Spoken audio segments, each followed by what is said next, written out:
Hi, Pat Moran from Healthier Money. Another episode of Sick Money where, again, we believe that America, for the most part, is financially sick. I mean, 76% of us seem to be living paycheck to paycheck.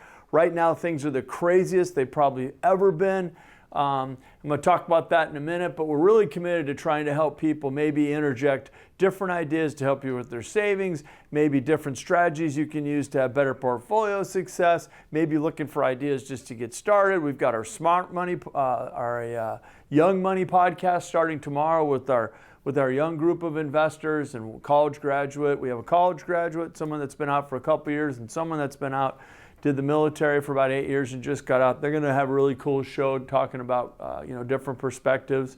It's still not too late tonight to register for the webinar that we have, 6 o'clock Mountain Standard Time. Kyle, are you going to put the instructions on that in the comments as to how to be able to do that? Register for that webinar. Kyle will get that up. So I thought, today was crazy. Business is kind of still starting at my house at 6 o'clock in the morning. My wife kind of rolls over, pushes me, and essentially that's kind of the way things happen with school. I'd get up and kind of help out in the morning with breakfast and do some of the things I needed to do to kind of usher the kids out the door. She'd get up a little bit later. Believe me, she's with them the rest of the day being a mom, and my hat's off to all you moms out there. Being a full-time mother is a full-time job. Many times I tell her I've got it easy compared to what she does, but I roll over, and lately with the kids not going into school, I've talked about it's like the giant, my kids went on spring break and then they never went back to school. So it's like the giant summer break ever. And every day she's challenged, my wife, for finding things for them to do and keeping them busy and keeping them at home. And it's crazy. It really gives credence to the stay-at-home economy. You saw Netflix at an all-time high today. You've seen Amazon do really well. You've seen people are rediscovering the canned food group back at the store right now. Spam, Hormel's doing well. You've got a number of different stocks and things that are tied to the stay-at-home economy that are doing really, really well. Netflix with the all-time high. I mean, that Tiger King, Crazy Joe thing, I mean, my goodness, everybody seems to be watching that thing. And Netflix stock just keeps going higher and higher. And you've got people rediscovering the phone call. And many of the phone companies and wireless companies and things of that nature are seeing record amounts of increases in phone calls. People just talking on the phone, checking out each other, making sure that people are good, re-engaging with those old family and friends. So, kind of things we used to take for granted on that. It's not all about texting anymore. It's about talking. Zoom video's done really well. People interacting with conference calls and video. Tonight we're going to be using that for our webinar.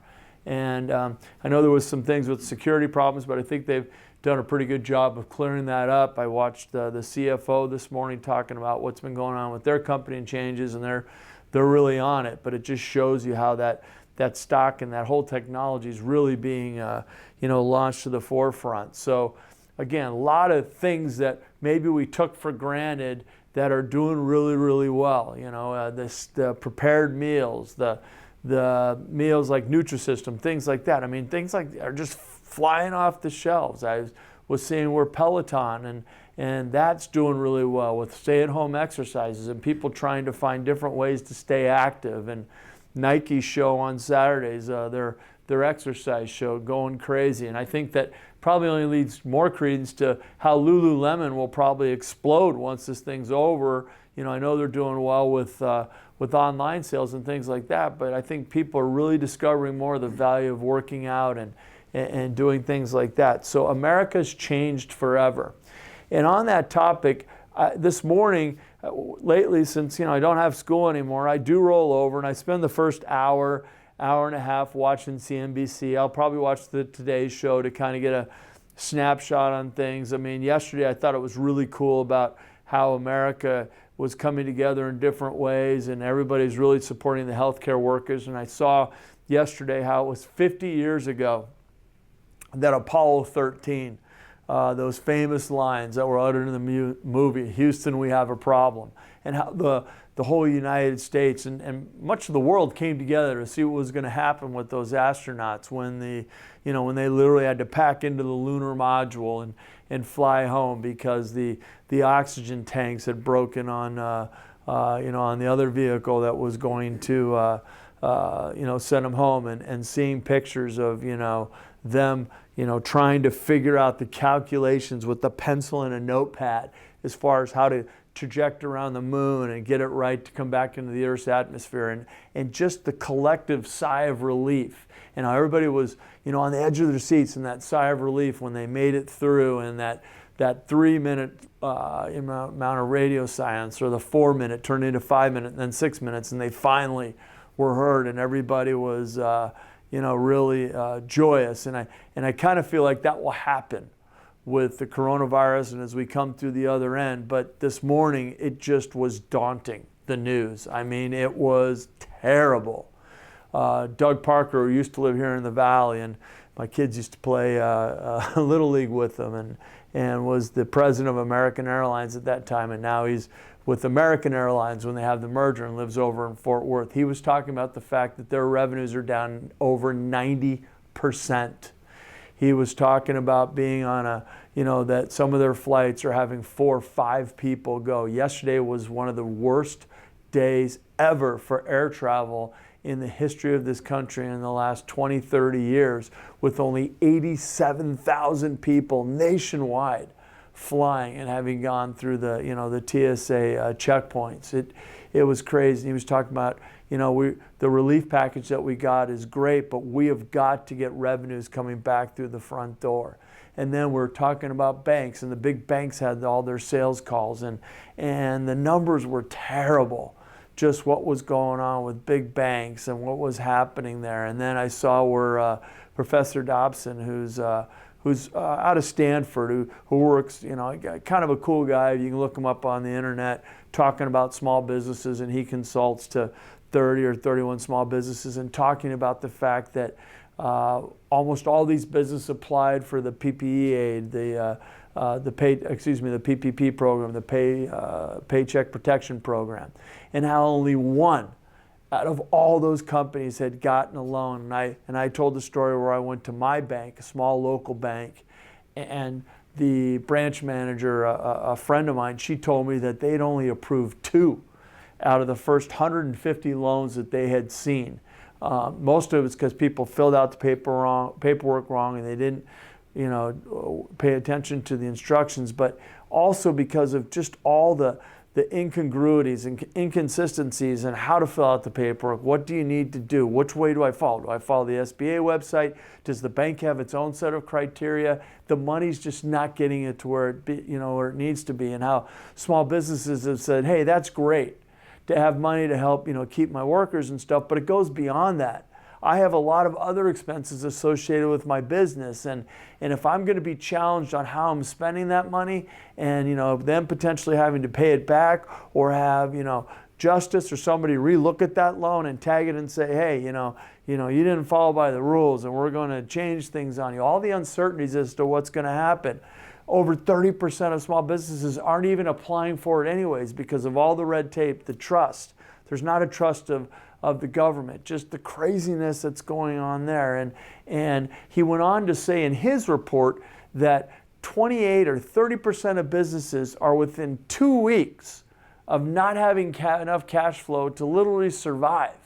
And over 60% of businesses, if this went on for the next couple of months, literally would be out of business, would be done. And he said, I question as to how many of these people can come back. And he said most of the small businesses right now are laying off employees just to be able to give them, the access to unemployment because of the unpredictability of being able to pay them, give them money, being able to have these government funds coming in to effectively use to help these people. There's so much uncertainty, and people aren't getting the money. I know I looked at the program. I have employees. I got rent to pay. I've got bills going on, things of that nature, and I chose not to participate in the program. There was too much things that I didn't understand, and I went down the rabbit hole to try to figure out what some of my clients are going through and what I'm hearing on the phone, and I got to tell you, I was frustrated and unsure also. So, how critical small businesses are, many of them hanging on by a fingernail. And many of these people, frankly, aren't going to come back. And I talked about how things are changing. And if you're looking for trends and ways to invest, kind of follow where we're going to go. I told the story where, with my broken hip and some of what's going on there, everything was literally done by x-rays and teledoc phone calls. Okay, I didn't have to go running around and do stuff to run to offices and specialists and do the things of this nature. I did have to go get an MRI, okay, and I had to go do that, but that was a very controlled environment as to how I did it. But literally all through the process, the blood work, the x-rays, the follow-up exams, the nephrologist that I see for my kidneys, on and on and on. Everything was done by teledocs. Okay, looking at the x-rays, doing the diagnosis, saying, hey, unfortunately with your risk and what's going on right now, we're definitely going to have to operate, but we can't do it right now. And how all that had just changed healthcare and what's going on there. And then I read about all the senior citizens really suffering from this disease and how it's really attacking the nursing homes and long-term care and things like that, and what that's going to do to people wondering about long-term care insurance, and the fact that a lot of seniors right now are by themselves in those assistant programs, people coming in to see them, help them, bringing meals, things of that nature. All that's changing because those services people can't do that now. They're staying at home. And ultimately, I read an article this morning by a group of doctors that said the damage that is going to be done by coronavirus, the aftermath of this is probably going to be 10 times worse than what we're going through right now trying to fight this. Meaning that they feel that suicides could number many more in the way of people that commit suicide over people that die from the coronavirus disease. They've said that they feel that the mental system, mental illness, those types of things, depression, things like that, that system is going to be overloaded as people with this self-isolation and all these, different abilities to not be able to go out and do things and stuck at home, the depression. I mean, you've got numbers like domestic violence is up and you got weird, crimes are up where people are going and stealing Amazon packages and things like that. It's a crazy time right now. People, being stuck together with people maybe that they love. I've said how it's really cool to discover family and friends and do cool things like that and get a better appreciation for truly what I have. But there's other people that probably are going the other way, going, I can't stand this person, and this came at the wrong time, and our relationship was suffering, or this thing that I thought about this person I don't like anymore, and all the changes there. You got all this stuff that I was just pounded with today. I was watching the news and thinking things. There was a theory floating out there right now that one of the reasons the stimulus checks got held up a little bit is because Trump wanted his name on them. Okay, I don't know if that's true. But the point is, it's noise and noise and noise. But what is going to happen when we start working through this? You do have governors from a number of the northeastern states, 6 or 7. I think there's over 100 million people that are with these 6 states of these 6 governors that are making plans to reopen. And then on the left coast, you've got Oregon, Washington, and California, exploring ways together to open up. And reading about where doctors and things like said, if we open up, that we basically in 4 to 5 months could revisit another wave of this virus. The only good news is we'll have had 4 or 5 months to prepare for this and be better prepared, but that we could go through this a couple times over until we get proper testing, antivirals, and a vaccine. So with all this uncertainty, you're getting people lining up on one side of the fence or another about the market. You got a lot of bears, you got a lot of bulls. I read a report today where a firm is sticking by their 3,600 target mark on the S&P, which obviously puts it, 20% higher than where it's at right now. And then I read a handful of reports that said it's probably not going to be unreasonable to test the lows. And a lot of people are questioning, why is this market running up right now on all of this bad news? And I know there's that theory out there that the market always crawls, this wall of worry. but there is so much, so many negative things underlying what's going on right now with this economy, and then the uncertainty of when this economy is even going to open up as to why the stock prices have popped up a little bit. Now we've seen the S&P was off a couple of percent today, and the Dow was off 1 and change. Futures are down again tomorrow, I think 100, 150 points. Okay?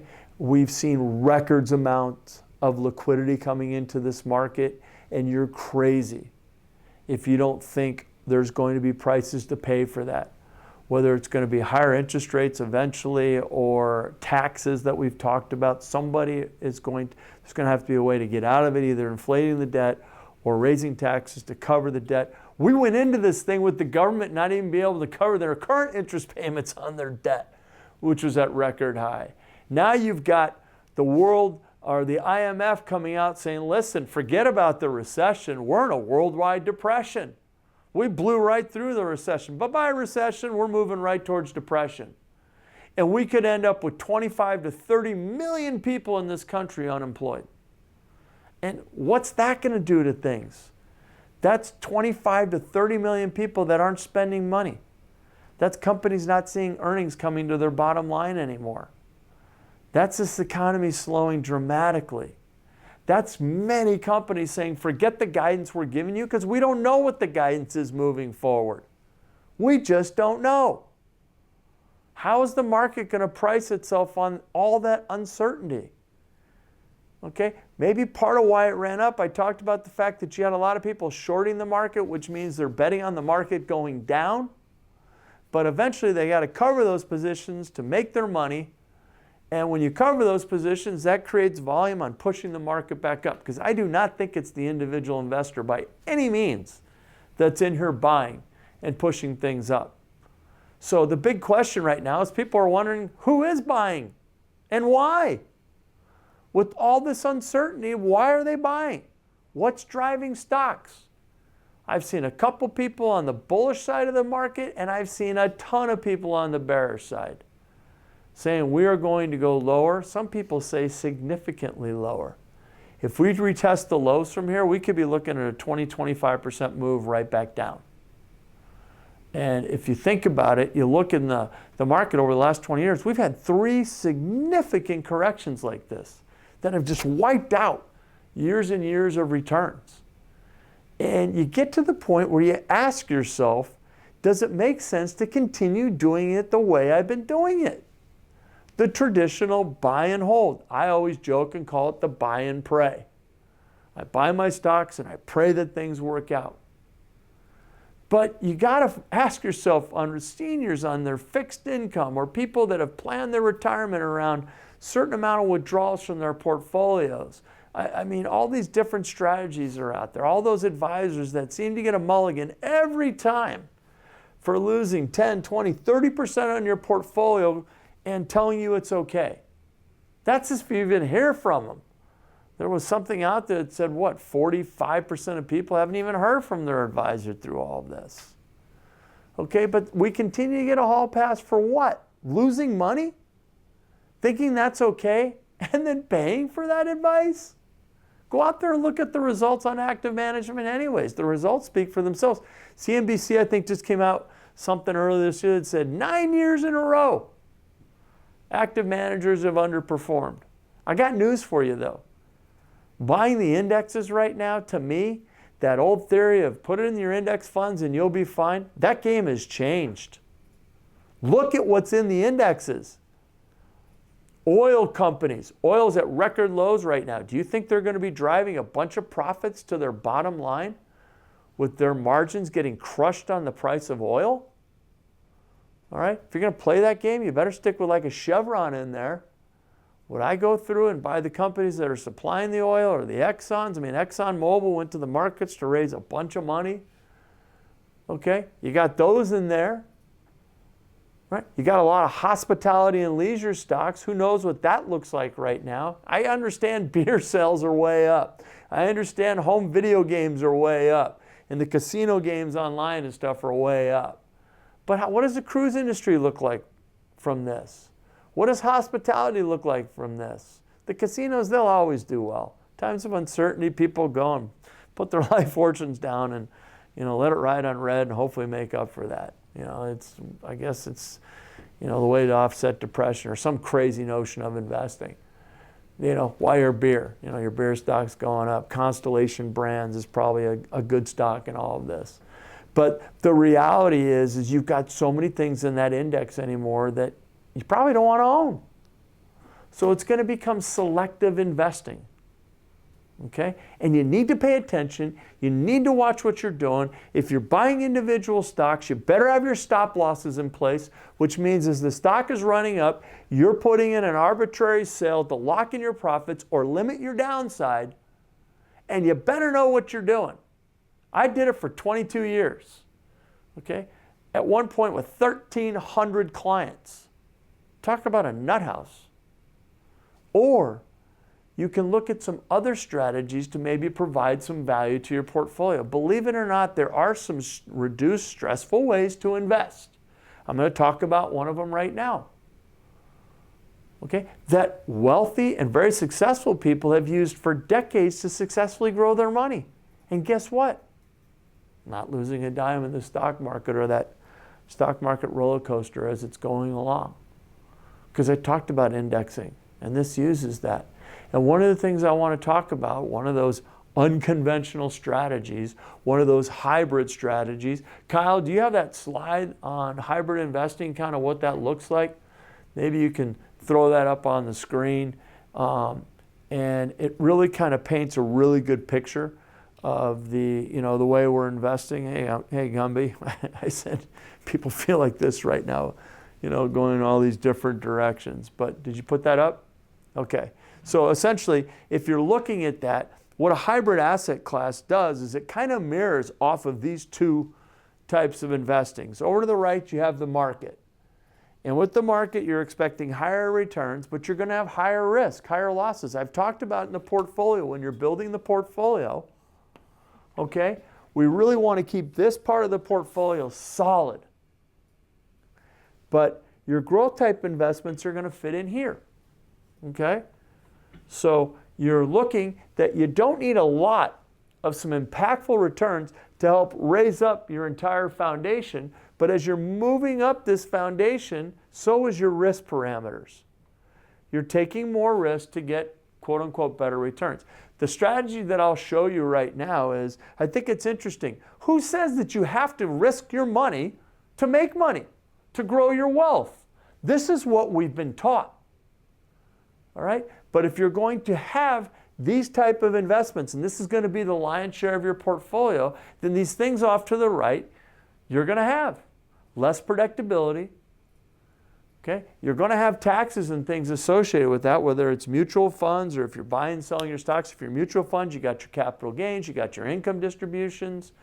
Okay? You got different things happening in there. Many of those things you don't control. It's one of the reasons why people like ETFs better than mutual funds, because at least they can mimic some of the diversification and professional management in ETFs, but they can control more of the tax planning and what's happening in there. But as you move up, you're going to get more risk. Now, the idea is because you're taking more risk, you're hopefully going to get better returns. Okay? And essentially, that's what the right hand is telling you, the right hand side of this. It's saying higher returns, higher risk, higher loss. Okay, and we talked about the stop loss. As the stock is running up, okay, it's advisable probably to have stops behind it, and that number can be on the amount that you're willing to risk on the downside. It's not perfect because it's not actually going to execute at a 5 or a 10%, but it's going to be the next click right there to take you out. So if you blow through 5 and it's 6, you'll get out at a 6% downside. Or if you can get out at 5, you'll get it at 5. That's if you're willing to lose 5%, or 10%, or 15%. And hopefully, as your stocks are moving up, you keep raising those stop losses. And ultimately, then this creates also an arbitrary, unemotional sale point that when the stock hits your stop loss, you're out. It's one of the ways you can really manage risk if you're going to play individual stocks. Please know what you're doing. I've said it time and time again, industry leaders, strong balance sheets. It's amazing that J&J raised their dividend just recently. I think this week, Procter & Gamble is going to raise their dividend. Okay, it's companies like that are industry leaders, strong balance sheets, good cash flow that will continue to reward investors, and are industry leaders that should come through this nicely. Okay, I know that J&J is working on some promising drug, what is it called, Remdesivir or something like that, that is supposed to be promising maybe in the fight for the virus. So again, there's some other underlying things there that are well, but you're going to have this right side. Then you've got the middle. The middle is that, you know, maybe there's other investments out there that don't have market loss, that are tax-free, higher predictable retirement income, higher single digits, double digit returns. Those are some of your things like maybe your annuities, maybe some of your private investments, different things like that. Your private placement capital, stuff like that. Maybe where you've got some things set up. Life insurance, good example, that you can do that in there. So you know you've got some investments in there, and so kind of a melting between the left and the right. Strategy I'll talk to you today kind of fits in that middle. But then you can go to the far left. I want no losses. I'm willing to accept lower returns for that. You know, you may have taxes, but you got better predictability of income. And that's the extreme where you're really going to your cash, your money markets, maybe your super short-term bonds, maybe your, you know, direct privately negotiated paper, your first deeds of trust, things like that where they're backed by real estate, maybe, you know, stuff like that. So, you know, those investments, traditionally, if you're getting better guarantees and you're getting certainty against loss, you're going to have lower rates of return, lower risk. You're going to be sitting more at that bottom of that foundation. And by the way, that's a very prudent way to invest, because the old adage is you probably want to have something in all of these buckets. Just going and doing one thing isn't necessarily the prudent thing to do. Diversifying, some on the right, in the middle, and on the left, that makes sense. And build that around your ability to tolerate risk. Build that around your ability to what type of retirement income goals you have, or pre-retirement stance. Most people in pre-retirement have accumulation. They still have time. So they're going to be over to the right.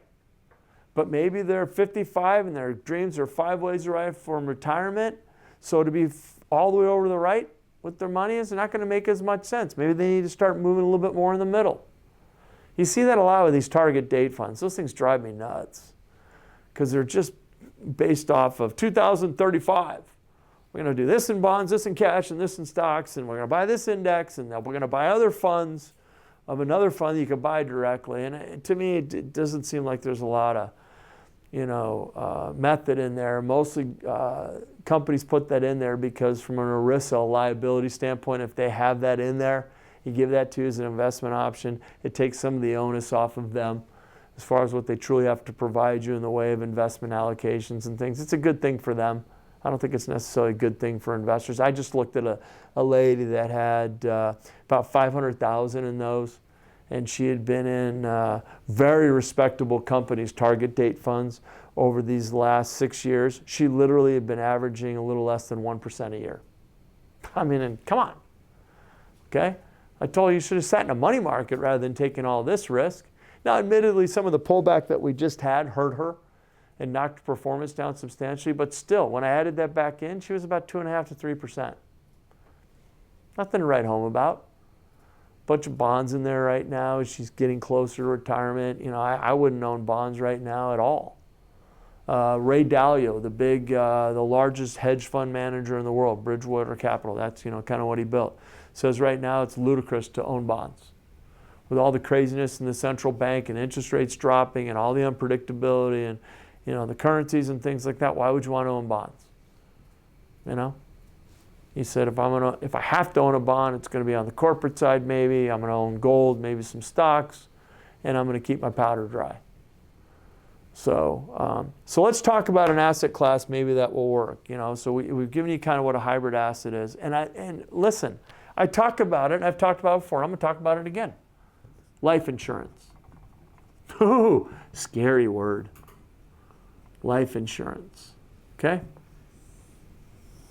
Now, the concept of life insurance really was born because the government, one of the nice things about this, it enjoys really good social responsibility and tax favored because it's a good thing to do. If the major breadwinner of the house passes away, life insurance can replace that income. Lose a key executive. Life insurance can create the money to keep the business going or to create the capital, hire a person to handle it, or buy out the interests of that person's investment in that company so that their family can be rewarded for the efforts that person put in helping grow the company, manage the company, building the company. There's a lot of really good things that life insurance does. But it also can be designed, when it's designed effectively and the right way, effectively and the right way, can be a powerful tool to grow your wealth. And I don't care what Ramsey says or Susie Orman says or your next door neighbor. I understand there's a lot of horror stories out there about life insurance, okay? And the first thing I say to people is, was it designed right? Did your person know what he's doing? Was he independent or was he a captive, with a firm? How much did you know about it? Why did you do it? Okay, the old buy term, invest the rest. You know what? They've studied that model, ladies and gentlemen, and guess what? 99% of the people never invest the rest. They buy the term. Okay, and maybe they got 20-year term or 10-year term or 30-year term, and they're going in their life and they still have a life insurance need, and guess what? Now they're too old, so they're uninsurable, or it costs too much, or something happened to them and they can't get insurance. Because what does term do? It runs out. It goes away. So this is permanent life insurance that can be used effectively as an asset in your portfolio to grow your money safely, predictably, without any of the market craziness. Look at some of the balance sheets for some of the largest banks in this country. There's a really patriotic bank out there right now that has a balance sheet. I was just looking at it. They have $21 billion in cash value life insurance. There's another bank that does a great job. It's the way everybody used to travel in the old days. When travel first came out, it was the way you would travel cross country. It would take about a month. But they had over $18 billion in cash value life insurance. And guess what? The amount of real estate and things that they had paled in comparison to how much they had in the life insurance. Because think about it. Number one, it's a way to safely grow your money. Can I have that balance sheet up and put it on the screen? Sure, go ahead. We'll show you the balance sheets. Don't take my word from it. Kyle, put that up there. I think that's a great idea. Way to safely grow your money. Okay? Because what have I talked to you about what life insurance can do? When it's properly designed, we can thin out the cost of the death benefit, the life insurance expense, which is what everybody bags on, saying, oh, it's so expensive. Never make money.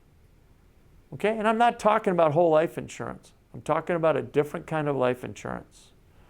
Okay? That can be used to thin out the expenses and the death benefit and maximize to be able to safely grow your money and do it in a way that you can get competitive rates of return and have none of this market volatility. Because as it's growing your money, remember, it's out, where is a bank like this? Because it gets a much better rate of return than CDs or commercial paper or sitting in cash. They can get competitive rates of return, and it's on their balance sheet as an asset. It's an asset to a business. It's an asset to a bank. It's an asset in your portfolio. This is an asset. It's not a liability, and it's not a black hole. It is so misunderstood, I just want to scream. Because when it's done right, done responsibly, it can be a very powerful way to grow your money with no risk. Because what it does is when the market's doing this, it does this, which we've talked about quite a bit, the indexing concept, which is the ability to have your money grow in a stair step. You're participating when the market's going up. You're staying flat or out of harm's way when the market's going down. That's called indexing. And a great way to do that. Okay, no, we're live. So we have that, all right? The other thing that it does is when it's doing that, okay, the other benefit that the bank has, it has an annual reset. So that this never can go backwards. So these profits that you're locking in on your anniversary dates, that's it. You're locked in. You'll never go down if the market's dropping 34% like it just did March 23rd. What you'll get? Zero. And there's an adage floating around with indexing and this hybrid investing with life insurance, annuities, things like that. Zero is your hero. Why? Because it kept you out of harm's way. And if you look at just the appreciation of the S&P 500 over the last 10 or 20 years, okay? Just the appreciation of the S&P with the pullbacks that we have and the uncertainty has been about 5%. Using this strategy, you can get closer to a 7% compounded rate of return, which is really what the appreciation portion of the S&P has done since it came out in the 50s. And you were able to do it with none of this. This was your worst case scenario. So this year, your portfolio wouldn't be down a dime right now. Banks love it. Safely grow their money and get competitive rate of return that they can't get anywhere else and be able to count it on their balance sheet as an asset. Pretty powerful. Number two, as I talked about it before, it enjoys really tax-favored, tax-sheltered benefits. It's tax-favored.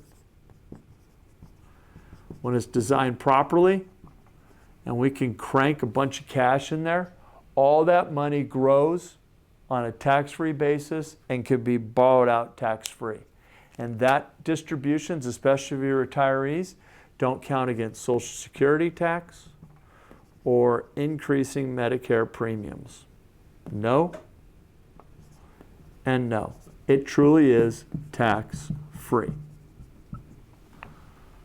When your IRAs and things are growing like that, that's tax-deferred. Tax-deferred. Because we talked about as recently as yesterday. Got to pay the piper. With that, you got to pay the tax. And we talked about yesterday, is that tax deferral really that beneficial? Because we drew an example out yesterday that maybe you need to rethink that strategy. This is tax-free. I talked about it earlier, the social responsibility of this, the ability to have widows, orphans, have money being able to come into their families when the significant breadwinner has passed away or a company owner was killed in a plane crash. And there's money there to make sure that his family's taken care of, or money to make sure the business continues to thrive. I had a young company back in California. 2 owners were in the business. The business was really taking off. I asked the owners to, what do you guys think the investment, or what do you guys think your company's worth right now? And both of them turned around and said, we'd want to get $15 million each if our company was bought out today. And I turned around and I said, well, how much could that company pay you today if one of you died?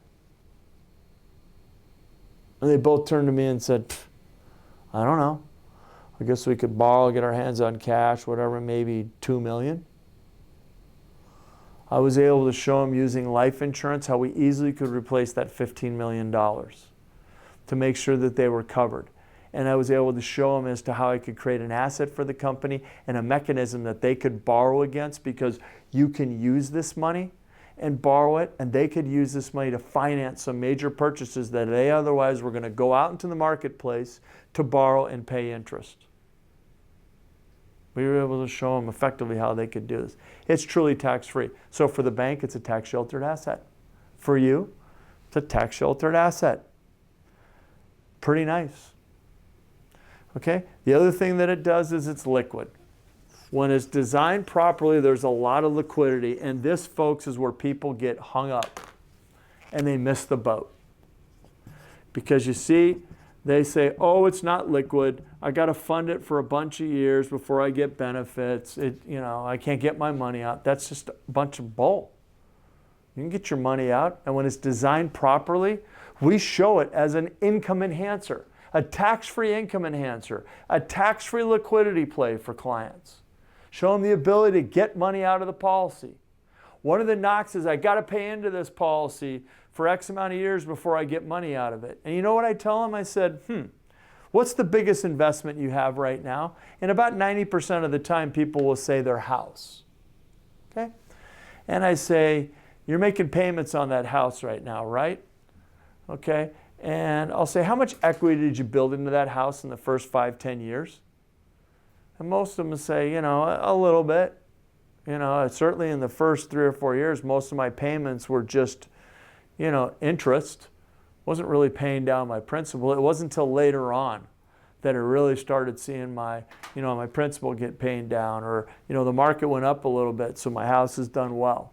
Many people have bought, into this lately, so maybe they haven't caught that kind of appreciation potential. But the reality is, everybody agrees, I had to make an investment in my house before it started paying off.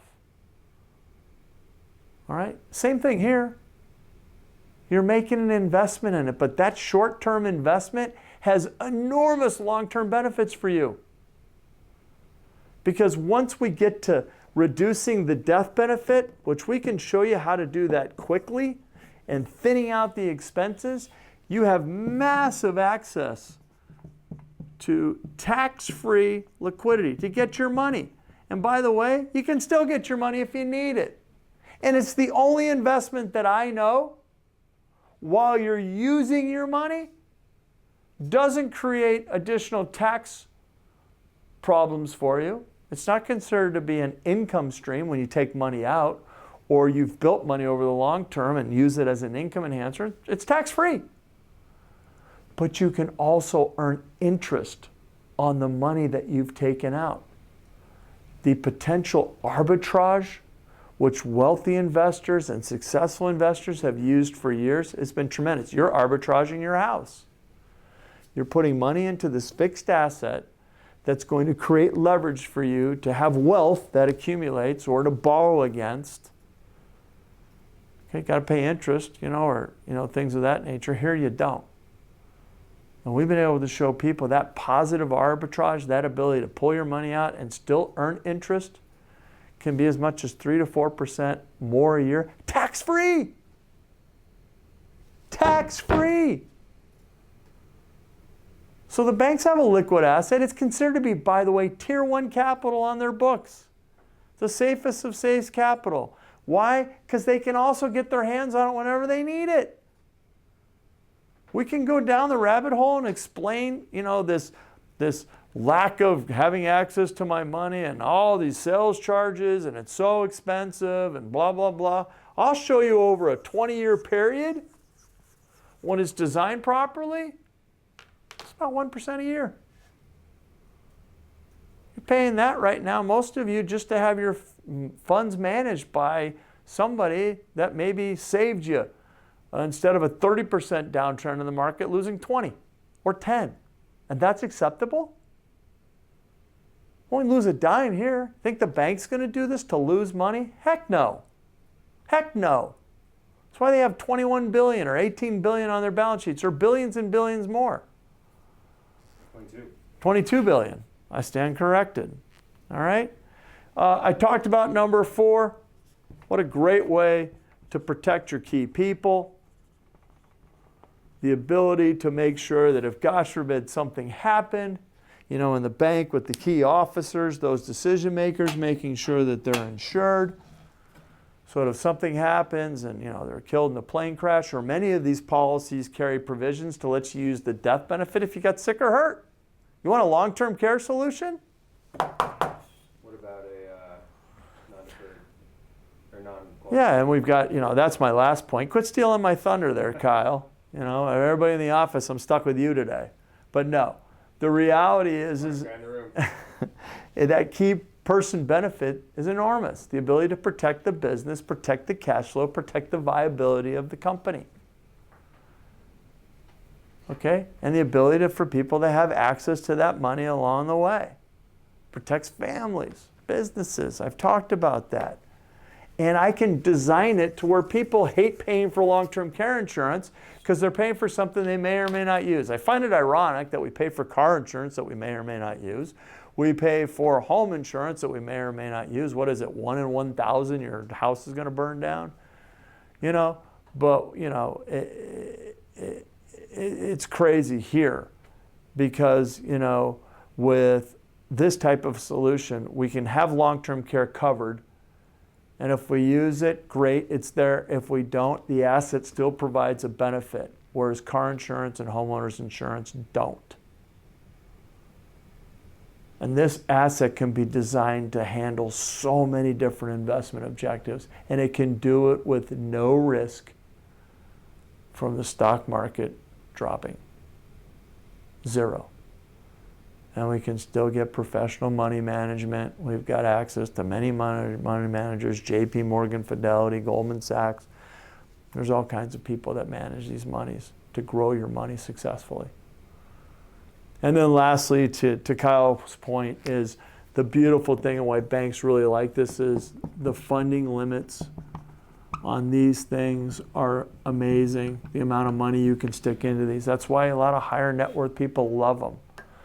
That's why you have families that have created generational wealth using this. I read a book where a guy had a family. It all started with his uncle who owned a business, and then he had his grandparents that were a little bit older, and then another cousin owned a business, blah, blah. Well, the reality is they did all these insurance and cross insurance and things like that, and you had some older people, some younger people. In a 15-year time frame, 9 people died.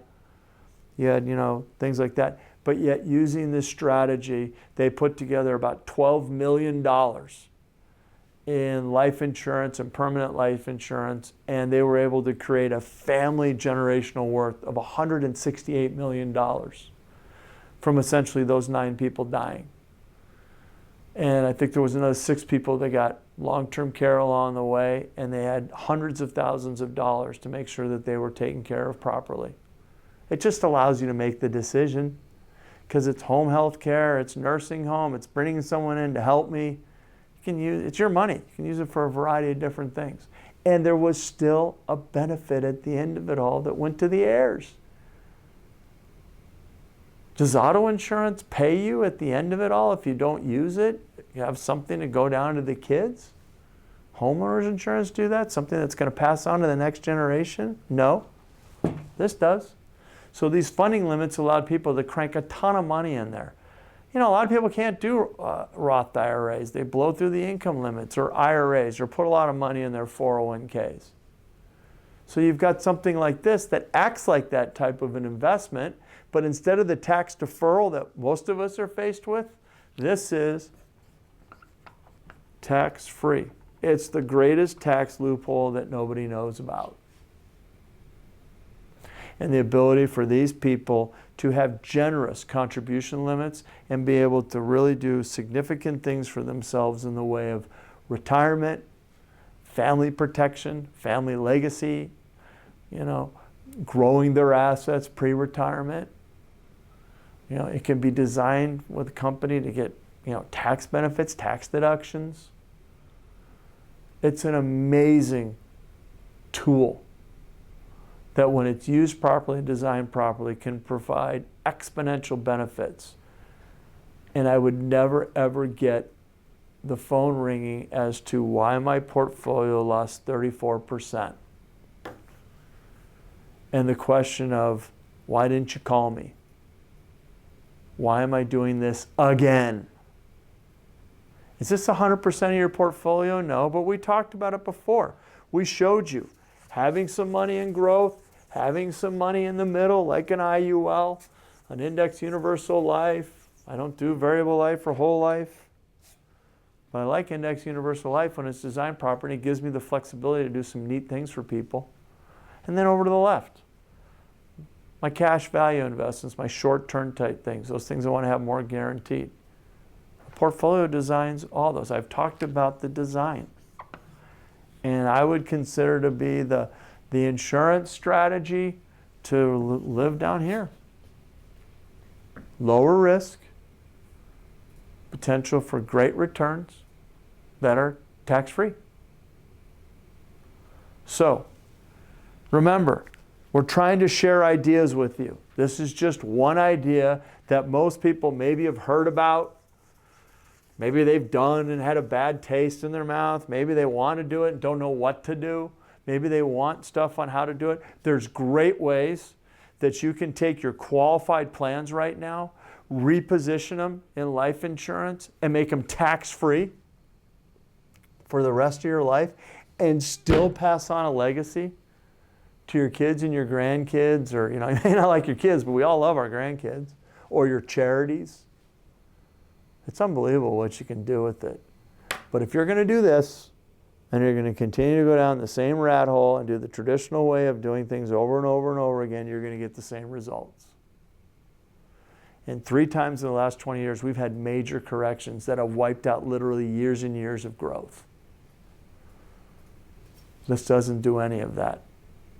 Now, is it designed to hit a home run? No. But for that part of your portfolio that you want to safely grow it, a little bit more predictable, a little bit more worry-free,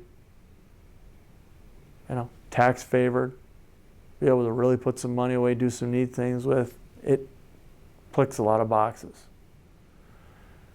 And we do a really good job here of being independent, showing you how that works and walking you through it. We have a lot of great reports and information, which specifically we'll talk about different parts of this, how to index, how to do a IRA to an IUL strategy, what do I need to look for in life insurance, how strong is the insurance companies. We have all these free reports. In the comments section, just ask for them. Kyle, he'll send them to you. And again, we put up earlier that we have a webinar tonight at 6 o'clock, so I'm going to shuffle out of here because I got to go home and put on my shirt and tie and do some things that I got to get done before then. I hope you're not feeling like this guy anymore, that we're here to try to help you get through this, because I know this is a tough time and most of you are feeling like this guy, not sure which direction you're going in, a lot of uncertainty. I get it. But hopefully if we can help you with your finances, which seems to be the #1 source of stress in most people's lives, and give you a little bit of something that makes your life a little bit better, then we've done our job at Healthier Money. Live long and profit.